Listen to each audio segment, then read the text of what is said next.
Hey, welcome back to Money Talks. So, by now, you've heard a lot in the news about the coronavirus. Well, today, I'm going to talk a little bit about how you can best prepare yourself, but also just to give you some correct expectations so you can weather this storm. But first, if this is your first time joining me in this channel, thank you for joining us. But take a moment and hit that subscribe button.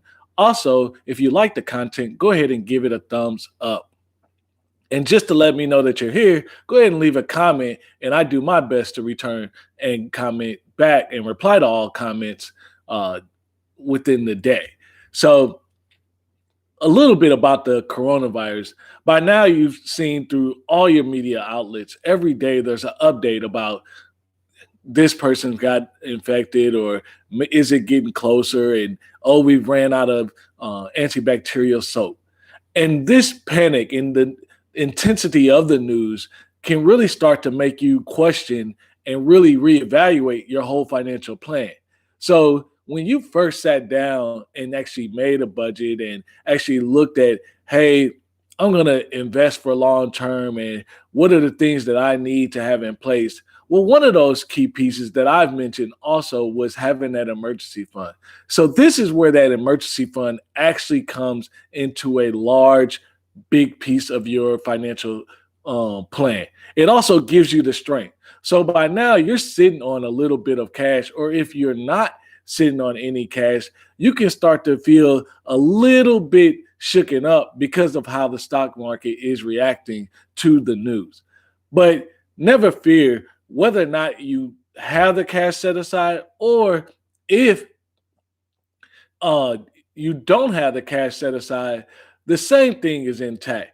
You really have to address and look at the scenario that you're in as number one. When you look at your investments, number one, they are long term. So you have to think, how many more years do I have to retirement, or how many more years do I have till I actually need to be living off these investments?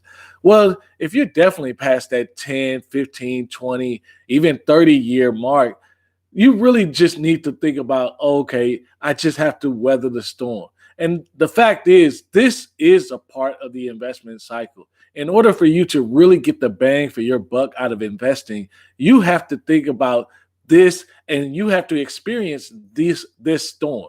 Because while it does suck and while it can make you feel inferior and less confident about your financial future, the fact is having understanding that this tanking of the stock market is what eventually will make you the most money long term. So this is a part of your process of growing your wealth.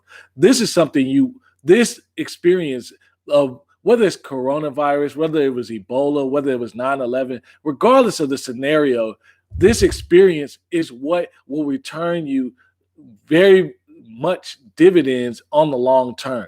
So you have to weather the storm. And the best piece of things I can tell you is number one, don't take a look at your account. Don't look at it, the fact that it's decreasing, because the fact is, with just looking at the media outlets, you don't have to not know that, hey, my account didn't decrease. No, it decreased. You just don't know how much. The other thing is, this experience will actually show how stable and how secure is your financial plan. So when you really think of your strategy and the things you took on to deploy your strategy, you will now see the risk that you take on. So if you have a lot of individual stocks, or if you have do a lot of dividend investing, you will actually see a lot worse drop in your funds than someone who has those index funds or mutual funds. Yes, we're all experiencing a drop, but the way the drop is occurring. So if you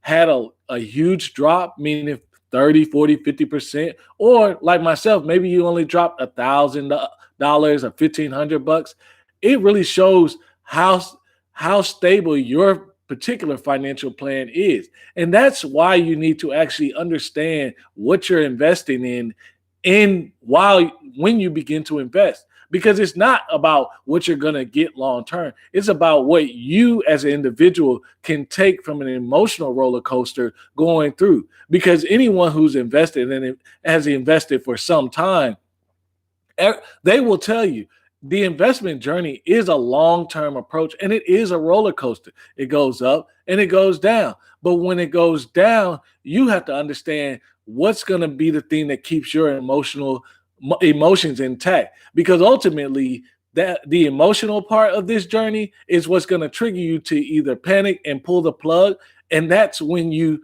lose out on your potential dividend. That's when you lose out on your potential wealth gain. That's when you lose out on your potential growth. So that's why I really want to encourage you that, number one, you have to take a look at your financial plan.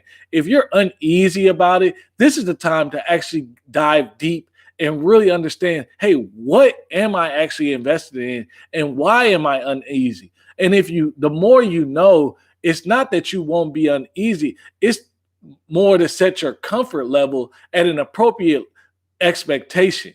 That's the whole thing that I've figured out. And I really encourage and I challenge all my clients and anyone I've talked to about investing is to really set your expectation. Because if you knew that, hey, I'm going to lose some money, but if I'm losing money, that means I'm going to have a bigger return. And the best way I can set myself up for losing money is, number one, on the outside of my investments, I have an adequate cash supply to cover for emergency. So should I lose my job? Well, a lot of jobs are going work from home. Or do I have enough cash? Should I need to make some purchases or need to leave town for a little bit, or maybe even invest some more? Whatever that case may be, you have that cash on hand, and you have some cash on hand outside of your investments to beefen and strengthen your confidence, but more importantly, to protect you from pulling from your investments.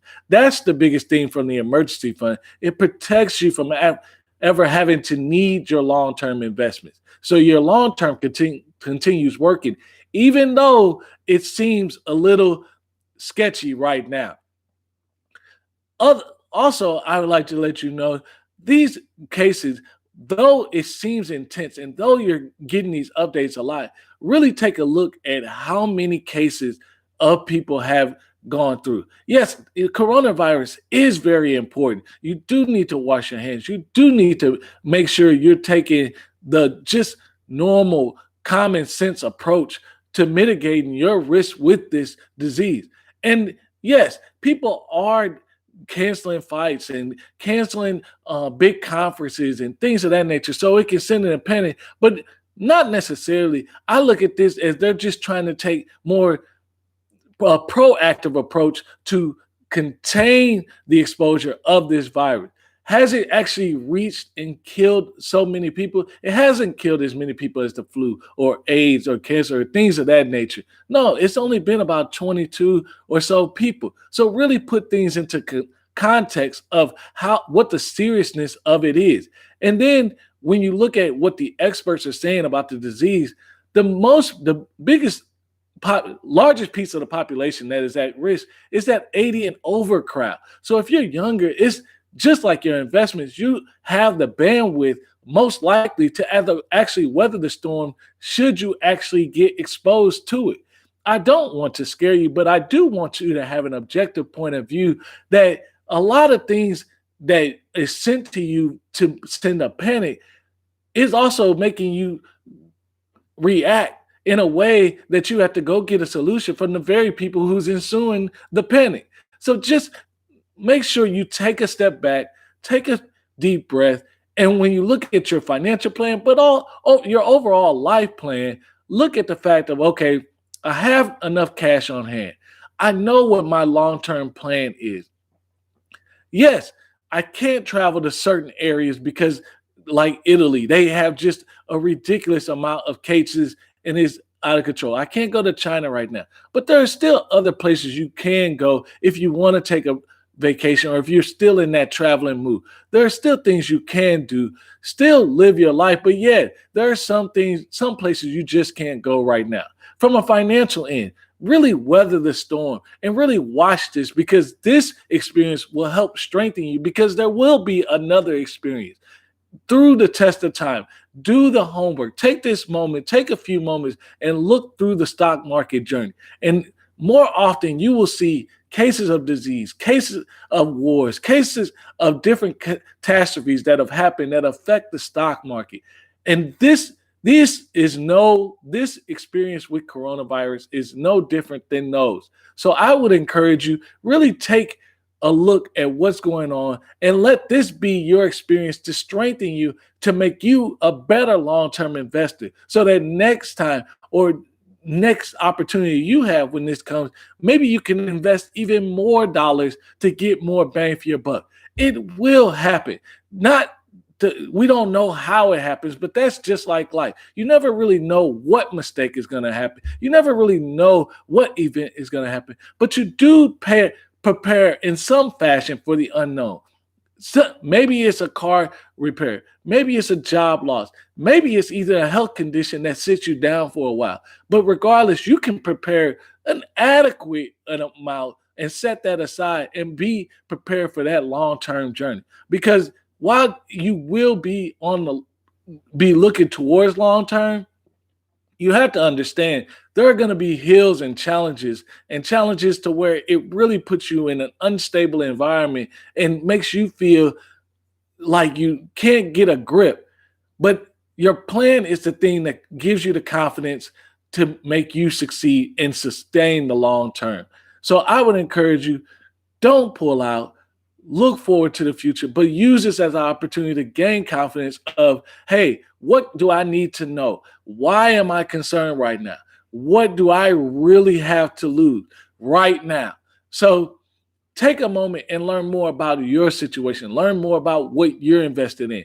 And this might be the opportunity that gives you the reason of saying, hey, maybe I just need a little bit more cash aside. Until next time, my friends, talk to you soon.